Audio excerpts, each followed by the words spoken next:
Gandhigram police station ખાતે LCB zone 2 ના team દ્વારા વાંદરી ગેંગ ઝડપાઈ છે, જે લોકોને માટીકામ અથવા ખોદકામ કરતા સોનું તથા જૂના ચાંદી સોનાના સિક્કા મળી આવે તેમ કરી અને લોકોને છેતરપિંડી કરી અને લાલચ આપી અને પૈસા લઈ જઈ અને ડુપ્લિકેટ સોનું અથવા ચાંદી પકડાવી દેતા હતા.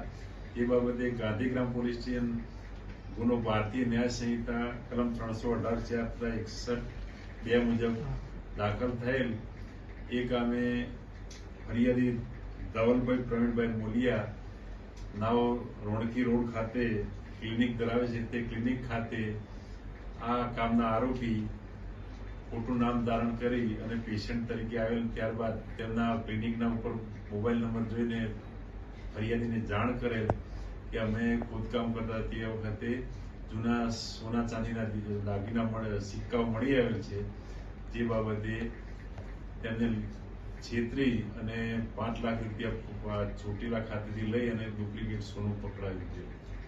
આરોપીઓના નામ શું છે, એમનો ગુનાહિત ઇતિહાસ શું છે અને મોડસ ઓપરેન્ડી શું છે?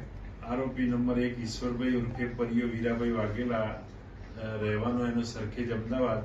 નંબર 2 અર્જુન પન્નાભાઈ સોલંકી માલિયાસણ, મોહનભાઈ ઉર્ફે મનિયો ભગવાનભાઈ પરમાર માલિયાસણ, હીરાભાઈ રામાભાઈ રાઠોડ માલિયાસણ.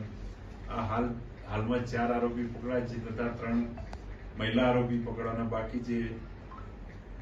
અને આરોપીઓએ અગાઉ ચોટીલા ખાતે પેડક રોડ, પારેવડી ચોક અને તેમજ ભક્તિનગર સ્ટેશન બાજુમાં આવા ગુના આચરેલ છે, જેમાં અગાઉ પણ આ લોકો ગુનામાં પકડાયેલ છે. બી ડિવિઝન પોલીસ સ્ટેશન તેમજ સરખેજ પોલીસ સ્ટેશનમાં પણ આ બાબતે અગાઉ પકડાયેલ છે. કેટલા વર્ષથી આ ટોળકી છે?